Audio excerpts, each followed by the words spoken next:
कोल्हापूर शहरातील फुलेवाडीत मंगळवारी रात्री गंभीर दुर्घटना घडली। महापालिकेच्या अग्निशमन विभागाच्या नूतन इमारतीच्या बांधकामादरम्यान स्लॅब कोसळल्याने एका मजुराचा दुर्दैवी मृत्यू झाला। 4 मजूर जखमी झाले। घटनास्थळी तात्काळ बचाव कार्य सुरू करण्यात आले।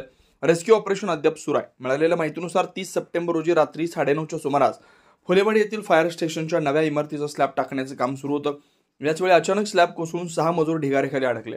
घटनेची माहिती मिळताच अग्निशमन दल, पोलीस आणि महापालिकेच्या आपत्कालीन पथकाने तातडीने घटनास्थळी धाव घेत बचाव कार्य सुरू केलं। 2 जेसीबीच्या साहाय्याने मलबा हटवण्यात आला। 6 मजुरांना ढिगाऱ्याखालून बाहेर काढण्यात यश आलं असलं तर एका मजुराची प्रकृती गंभीर होती। उपचार दरम्यान त्याचा मृत्यू झाला।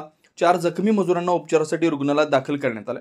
आणखी कोणी ढिगाऱ्याखाली अडकलंय का याची शहानिशा सुरू आहे। घटनेनंतर जिल्हा पोलीस प्रमुख योगेश कुमार गुप्ता, जिल्हाधिकारी अमोल येडगे, प्रशासक के मंजू लक्ष्मी तसेच माजी आमदार ऋतुराज पाटील यांनी घटनास्थळी भेट देऊन परिस्थितीचा आढावा घेतला।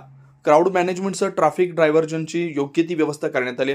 सध्या रेस्क्यू ऑपरेशन युद्धपातळीवर सुरू असून प्रशासनाकडून घटनेच्या चौकशीचे आदेश देण्यात आले। साधारणतः सायंकाळी 9:30च्या आसपास इथे आपले फुलेवाडी महापालिकेचे जे फायर स्टेशन आहे त्या ठिकाणी दुर्घटना झाल्याचे समजले। दुर्घटना झाल्याचे समजताच कमिशनर मॅडम, SP साहेब, आम्ही आणि आपले महापालिकेची डिझास्टरची जी टीम आहे, CFO आहेत, आपले डिझास्टर मॅनेजमेंटची टीम आहे, हे सर्वजण या ठिकाणी पोहोचले। या ठिकाणचे जे नागरिक होते त्यांनीही रेस्क्यू ऑपरेशनमध्ये मदत केली।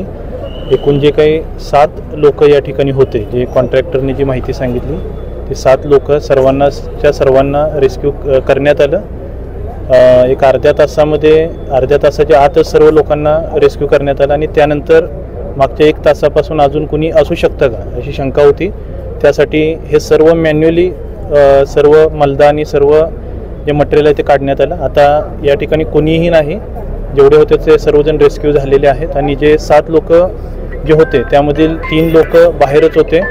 4 लोक जे आपण CPR मध्ये जे पाठवलेले होते त्यामधील 3 लोकांची परिस्थिती चांगली आहे आणि 1 जण आहेत ते आता त्या ठिकाणी मयत म्हणून घोषित करण्यात आलेलं आहे। त्यांचं पोस्टमॉर्टम करून त्यानंतर काही आहे ते निदर्शनास येईल अशी आताची वस्तुस्थिती आहे। आणि बाकी जे अपडेट आहे या घटनेबाबतची सर्व माहिती हे सर्व डिटेलमध्ये उद्या घेऊन उद्या सर्व कळवलं जाईल।